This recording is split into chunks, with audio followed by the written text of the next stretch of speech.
감사합니다. 오늘도 하나님 말씀 함께 나누고 읽기를 원합니다. 로마서 13장 1절에서 17절 말씀입니다.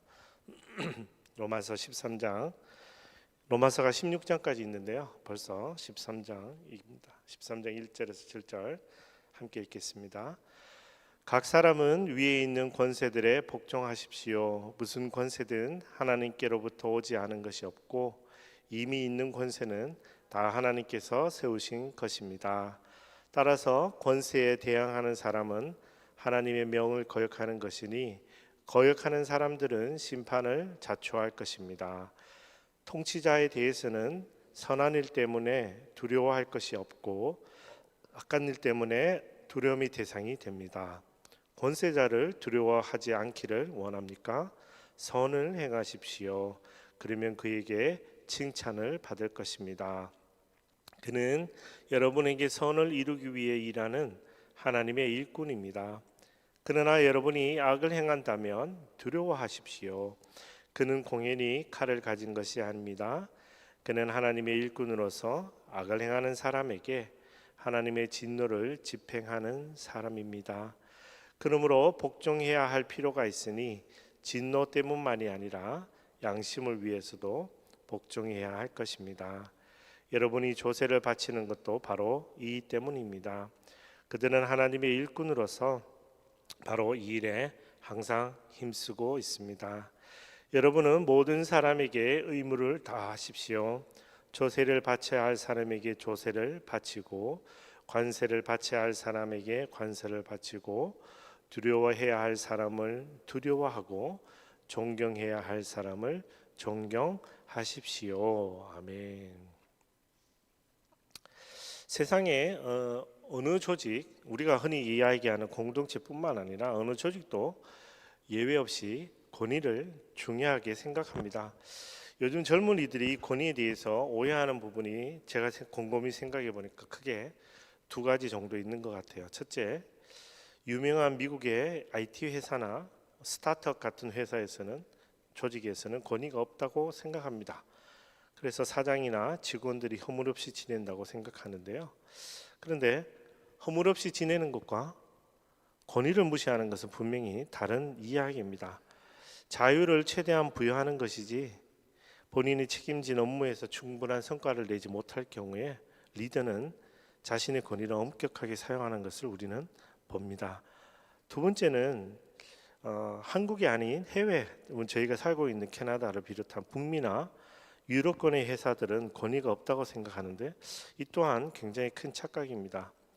한국과 별 다름없이 권위를 중요하게 생각하고 특별히 권위에 도전하는 것이 정당하지 않을 경우에 굉장히 큰 불이익을 받습니다.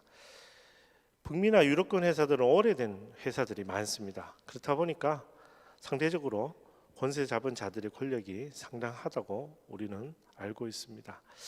다시 말하면 우리가 흔히 생각하는 것과 달리 세상의 어느 조직도 예외 없이 권위를 중요하게 생각하고 권세 잡은 자의 힘이 큽니다. 다만 현대에 들어서 국민 권력이 강화되는 민주주의와 개인 권리를 중요시하는 자유주의가 등장함으로 인해서 오늘 본문에서 언급하는 이 부분, 권세 혹은 권위에 대한 우리 현대인들의 반감이 커진 것 또한 사실입니다. 그러므로 대부분의 설교자들이 이 본문으로는 설교를 잘 안 하려고 하고요. 게다가 요즘 한국이나 미국 정치 상황을 고려하면 굳이 이 본문으로 설교해야 되나 하는 생각이 듭니다. 왜냐하면 아무리 잘 설명해도 그 안에 들어있는 컨텍스트뿐만 아니라 전체를 다 봐야 하는데 오늘 본문만 딱 보고 우리 목사님은 특별히 정치적이구나 뭐 이렇게 생각하기 쉬운 본문들이기도 합니다. 근데 하나님 참 재밌는 분이시죠. 오늘 우리가 또 마침 토요일 예배인데 이 본문을 나눌 기회가 주셨으니까 저도 깊게 공부하고 여러분과 같이 오늘 이 문제를 나누기를 원하고 저희뿐만 아니라 뭐 어디 가서든 우리가 거하는 조직이나 공동체를 생각하며 우리가 이 권위와 권세에 대해서 다시 한번 생각해보는 시간이 되기를 원합니다. 오늘 말씀은 단락 구분 없이 순서대로 읽으며 묵상하는데요. 먼저 1, 2절부터 읽겠습니다. 1, 2절 같이 읽겠습니다. 각 사람은 위에 있는 권세들에 복종하십시오. 무슨 권세든 하나님께로부터 오지 않은 것이 없고 이미 있는 권세는 다 하나님께서 세우신 것입니다. 따라서 권세에 대항하는 사람은 하나님의 명을 거역하는 것이니 거역하는 사람들은 심판을 자초할 것입니다. 아멘. 오늘 이 말씀은 바울이 이 편지를 적었던 그 당시의 시대상을 먼저 고려하며 묵상해야 할 것 같습니다. 바울은 이 편지를 AD 50년 중후반경에 로마에 있는 로마 교회 성도들에게 보내었다고 알려져 있습니다. 당시 로마 교회는 어떤 환경이었습니까? 네, 유대인들도 있었고 이방인들도 있었습니다. 로마는 어땠습니까? 로마는 정치적으로 네로 황제라는 그 황제와 원로원이 협치하는 황제가 다스리는 제국이면서도 원로원이 있는 아주 독특한 문화, 정치적 문화를 가진 나라였습니다. 물론 이후에 점차 네로 황제의 권위가 강화됩니다. 초기에 네로는 온건하면서 사회를 올바르게 개혁하려고 많이 시도했습니다. 대표적인 것이 세금을 깎아줬고요, 사형제도를 없앴습니다. 그리고 노예가 부당한 주인을 고소할 권리를 부여했죠. 노예는 특별히 가장 하층민이었는데 노예의 권리를 위하여 네로가 이런 제도를 운영하고 시행했습니다. 물론 네로는 정치보다는 예술을 좋아했습니다. 예술을 탐닉했습니다. 그래서 그가 다스리는 나라라기보다는 그를 지지하는 멘토들과 일부 귀족들이 나라를 운영했다고 볼 수도 있습니다. 문화적으로는 어떻습니까? 네, 헬레니즘이 로마의 주류 문화로 편입이 되었습니다. 가장 큰 공신이 바로 네로 황제입니다. 철학, 문학, 연극, 음악 등을 본격적으로 편입했고 즐겨 사용하였으며, 네로가 본인이 직접 연극, 음악을 연주했을 정도로, 공연했을 정도로 이 문화에 심취했습니다. 다만 우리가 흔히 이야기하는 배고픈 자의 예술이라기보다는 상류층의 향락을 뒷받침하는 경향이 컸죠. 사회적으로는 어떻습니까? 지배계층인 귀족이 있고요, 제일 신분이 이렇게 위로부터 귀족, 그리고 가운데 자유민, 그리고 마지막에 노예. 노예가 모든 귀족과 자유민을 지탱하는 사회 구조를 가졌습니다. 노예제는 로마 경제와 사회의 핵심이었습니다. 그래서 아마 노예가 부당한 주인을 고소할 권리를 부여하면서 노예를 많이 다루는 그러는 제도를 했던 것 같습니다. 자, 이 시점에서 우리가 좀 진지하게 생각해 볼 것은, 과연 바울은 이 모든 정치, 사회, 문화, 경제 전반에 걸친 상황을 인지하고 고려하여 로마 교회에 이 편지를 보냈고, 특별히 이 본문도 그런 모든 배경을 이해한 상태에서 작성했을까라는 질문입니다. 많은 학자들이 이 부분에 대해서 고민하고 연구했는데 결론은 이렇습니다. 바울은 현장 선교사였다라고 봅니다. 현장 선교사, 현장 신학자. 이 말은 무슨 말이냐면, 바울은 흔히 이야기하는 대학교에 있는 그냥 교수님이나 아니면 사무직을 하는 탁상 행정론자가 아니고 본인이 직접 복음을 들고 3차에 걸쳐서 여행을 다녔던 그런 선교사였습니다. 그래서 바울은 소아시아를 두루 다니며 로마가 제국이 어떤 것인지, 헬레니즘 문화가 어떤 것인지, 노예 제도가 어떤 것인지 몸으로 체득했던 사람입니다. 그래서 그는 로마 교회가 처한 모든 상황을 충분히 인지한 상태에서 이 편지를 기록하고 보냈다는 것이 바람직합니다. 자, 그러면 이 모든 상황을 이해하면 오늘 1, 2절은 노예제를 일부 학자들이 주장하는 것처럼 바울이 노예제를 인정하거나 타락한 상류층의 부당한 통치를 인정하는 것입니까? 결코 그렇지 않습니다. 그렇지 않다는 것을 우리는 두 가지 측면에서 이해할 수 있는데요. 첫째, 바울이 로마서를 쓴 이유는 로마 사회를 정치적으로 전복시킬 목적이 있는 것이 아니라는 것입니다. 바울은 순수하게 로마 교회의 내부적인 분열과 복음에 대해서 보낸 것이지, 그리고 우리가 지금 이번 주에 묵상하고 있는 너희들이 그리스도인이라면 이렇게 살아야 하지 않겠니? 라는 그런 권면과 명령을 담았던 것이지, 너희들이 이제 힘을 모아서 로마 사회를 전복하려 이런 정치적인 의도가 있다는 것은 우리는 결코 볼 수 없습니다. 만약 바울이 로마 사회를 전복하고 싶었다면 바울이 로마에 가서 죽을 이유가 없죠. 네로가 사형 제도를 폐지했는데 바울은 로마에 가서 순교했습니다. 그러니까 전혀 그런 의도가 없습니다. 그리고 바울은 이미 한번 주류 사회의 부당함에 대하여 반기를 들었던 전적이 있죠. 본인이 유대인으로서 유대인들에게 잘못한 부분에 대해서 본인이 소위 말하는 반항아 역할을 앞장서서 했습니다. 자, 그렇다면 바울은 오늘 본문을 왜 적었을까요? 자, 이것은 지난 수요 예배 때 설교 드렸던 것처럼 그리스도인이 일상생활에서 하나님의 의를 드러내는 진정한 그리스도인이 되기 위한 필요한 목록을 바울이 계속해서 적고 있습니다. 12장부터 계속 15장까지 적고 있는데 그 행동 목록 중에 하나가 오늘 본문이라는 겁니다. 다시 말하면 그리스도인이 일상생활에서 하나님의 의를 드러내는 진정한 그리스도인이 되기 위해서는 위에 있는 권세들에 복종하고 사회적으로 짊어진 의무를 다 해라라고 바울이 권면하는 것입니다. 바울은 그래서 1, 2절에 이렇게 표현합니다. 위에 있는 권세들은 사람이 세운 것이 아니라 하나님으로부터 온 것이다. 하나님이 세우신 것이다. 그러니 우리가 위에 권세 있는 자들에게 순종하는 것은 그 사람에게 순종하는 것이 아니고 그들을 세우신 그 위에 계신 하나님에게 우리가 순종하는 것이다. 그럼 반대로 우리가 권세 있는 자들에게 불순종하면 이 또한 그를 세우신 하나님에게 불순종하는 것이다 라고 바울은 계속해서 설명하고 있는 것입니다. 자, 이 개념을 이해하기 위해서 우리가 큐티 할 때 이 개념을 이해하기 위해서 우리가 꼭 명심해야 되는 두 단어 신학적 용어가 있는데요. 바로 주권과 섭리입니다. 주권이 무엇입니까? 제가 설교 때마다 늘 말씀드리지만 시편 115편 3절 말씀을 같이 읽어볼까요? 개역개정으로 읽겠습니다. 오직 우리 하나님은 하늘에 계셔서 원하시는 모든 것을 행하셨나이다. 아멘. 이게 주권이라는 거예요. 시편 기자가 노래하는. 신약에 가면 가장 대표적인 것이 누가복음 1장 52절 마리아의 찬양이 나옵니다. 마리아가 찬양하는 구절이 누가복음 1장에 나오는데요. 그 구절입니다. 같이 읽겠습니다. 시작. 그분은 통치자들을 왕좌에서 끌어내리시고 낮은 사람들을 높여 주셨으며 아멘. 마리아가 이 말을 이 찬양을 그 둘이서 하지 않고 어디 광장에 가서 했으면 돌 맞을 뻔했죠. 그 당시에 통치자들이 이 얘기 들으며 깜짝 놀랄 정도로 놀라운 이야기이지 않습니까? 그러나 이 부분은 분명히 성경에도 있습니다.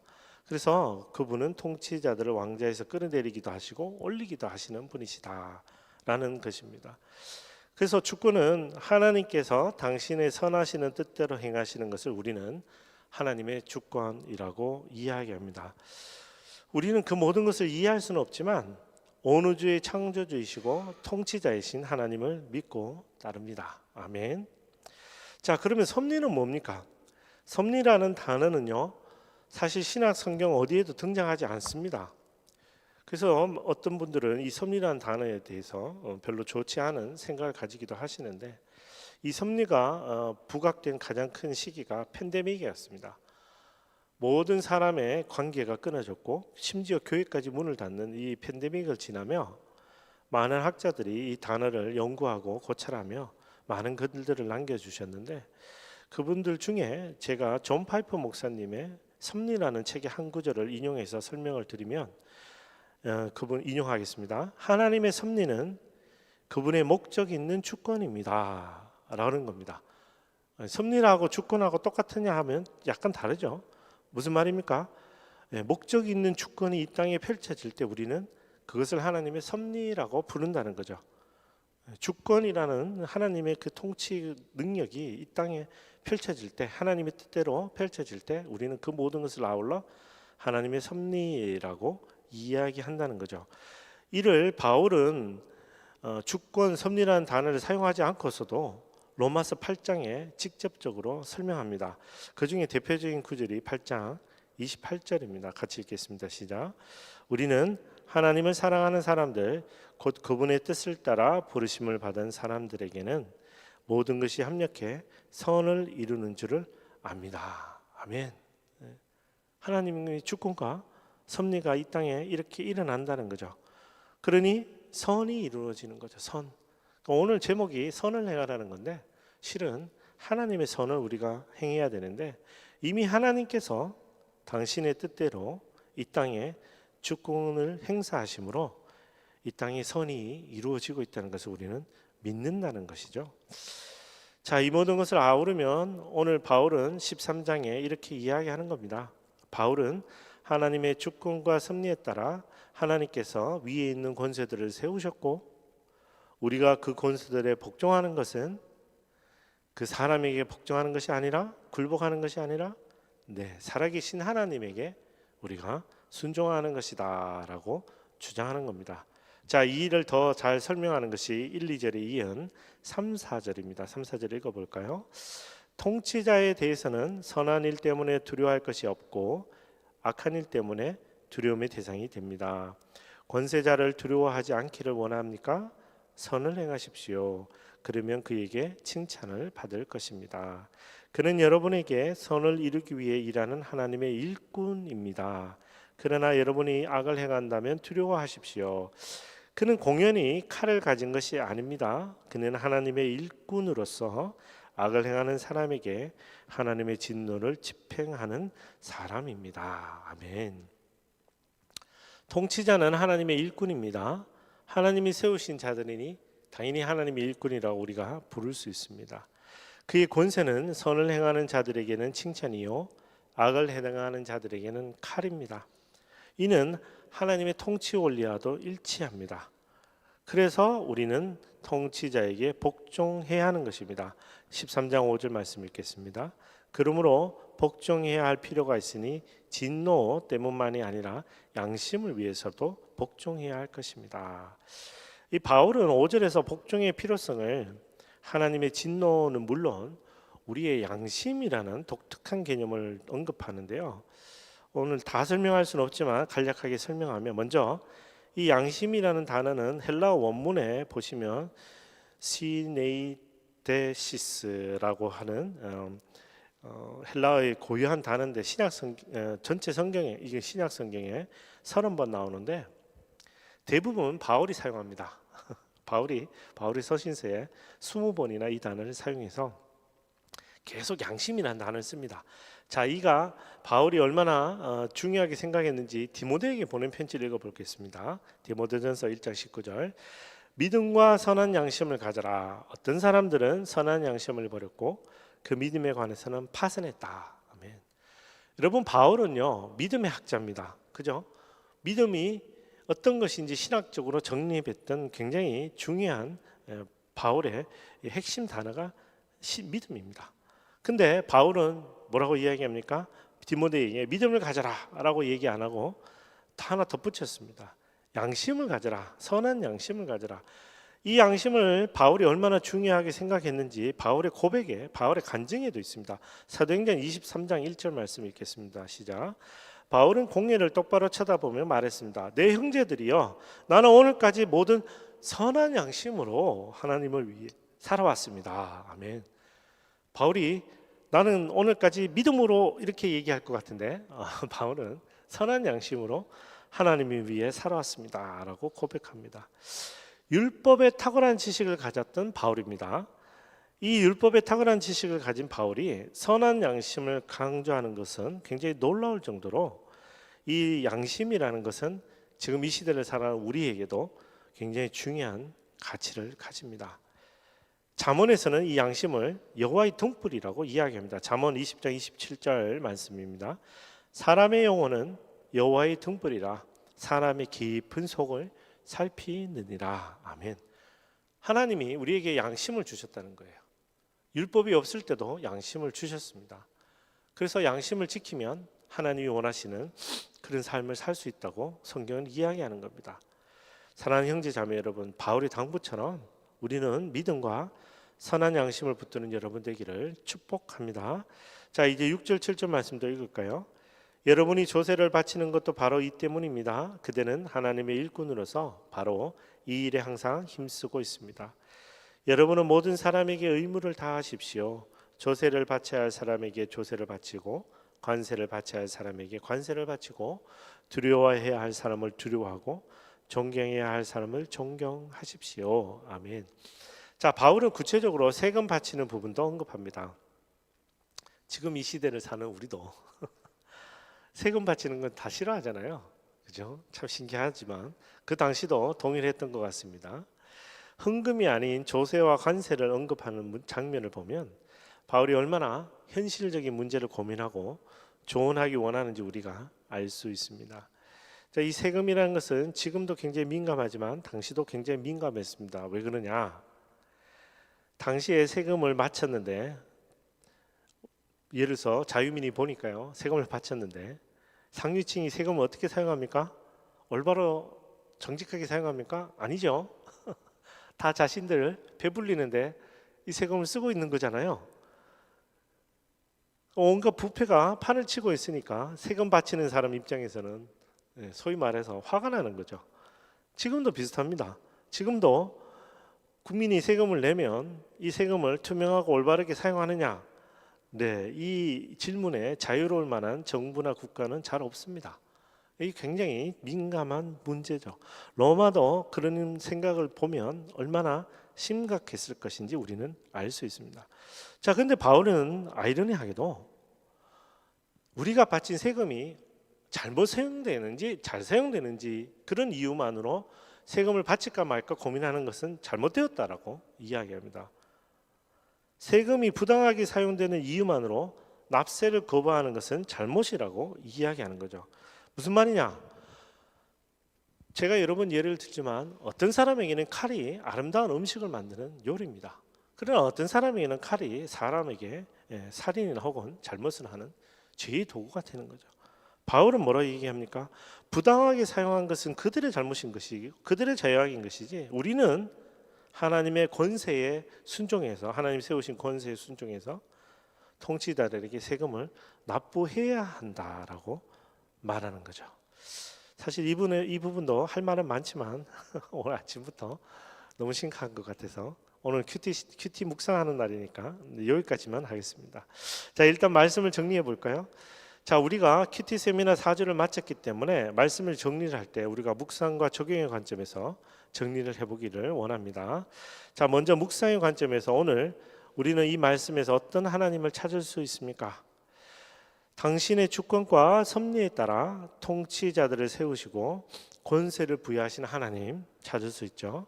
하나님의 일꾼인 그 권세를 따르라고 우리에게 말씀하시는 하나님, 선한 양심에 따라 세금을 바치라고 말씀하시는 하나님, 선을 행하라고 말씀하시는 하나님, 모든 의무를 다 하라고 말씀하시는 하나님, 이런 하나님을 우리가 바울을 통해서 이 말씀을 통해서 찾을 수 있습니다. 자, 이러면 이렇게 찾은 묵상한 것들을 우리 삶에서는 어떻게 적용할 것입니까? 여러 가지 적용점을 찾을 수 있을 것 같은데 뭐 혹시라도 그럴 일은 없겠지만 여러분이 밀린 세금이 있으면 납부해야 되겠죠. 그래서 뭐 아마 이유가 있어서 안 내고 계신 것도 있겠죠. 뭐 예를 들어서 저도 한창 한국에 직장 생활하고 막 출장 다닐 때 아니 분명히 제가 신호를 지켰거든요. 준수를 했거든요.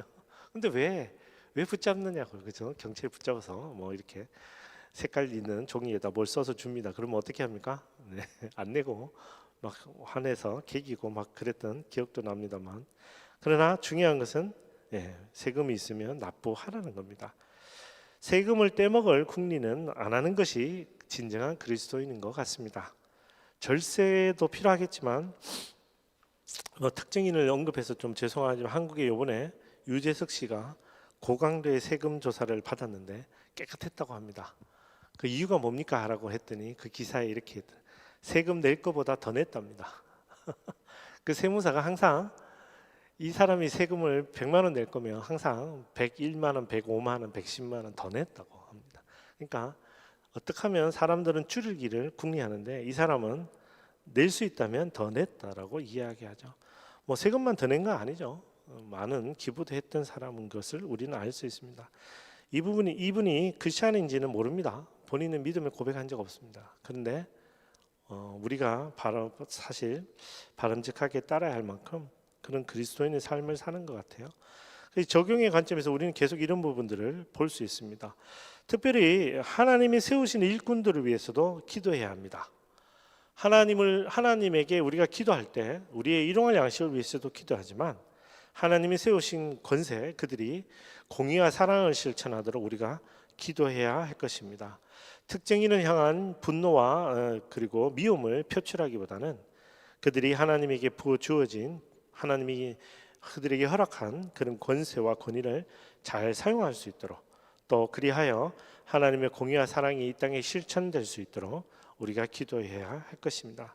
또 성경 말씀은 물론 선한 양심을 따라 생활해야 되겠죠. 우리도 말씀을 따라 산다고 생각했죠. 그러나 말씀에 없는 것들은 어떻게 생각합니까? 말씀이 없으니까 해도 되겠지라고 일부 사람들이 생각하지만 오늘 성경 분명히 선한 양심을 하나님이 또한 주셨다고 합니다.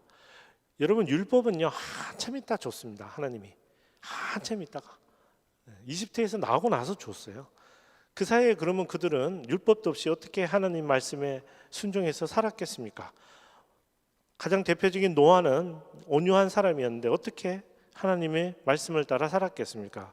성경 분명히 그들이 선한 양심을 따라 살았다라고 우리는 말하는 것을 알 수 있습니다. 그래서 우리 역시 성경이 없다고 안 하는 것이 아니라 성경이 없지만 우리도 하나님이 주신 선한 양심을 따라 살아야 되겠죠.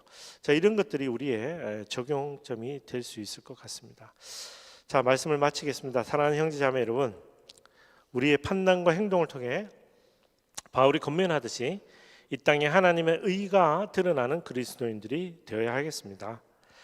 그리스도인이 일상생활에서 하나님의 의를 드러내는 진정한 그리스도인이 되기 위해서는 지난 수요 예배 때는 제가 사랑해야 된다라고 말씀드렸는데 오늘 본문만 가지고 말씀드리면 위에 있는 권세들에 복종하고 순종하고 우리가 사회적으로 짊어진 의무를 다 해야 할 것이다 라고 권면할 수 있습니다. 그리하여 하나님의 선, 하나님을 기쁘시게 하는 선을 행하는 우리 스노우든 공동체 되기를 축복합니다.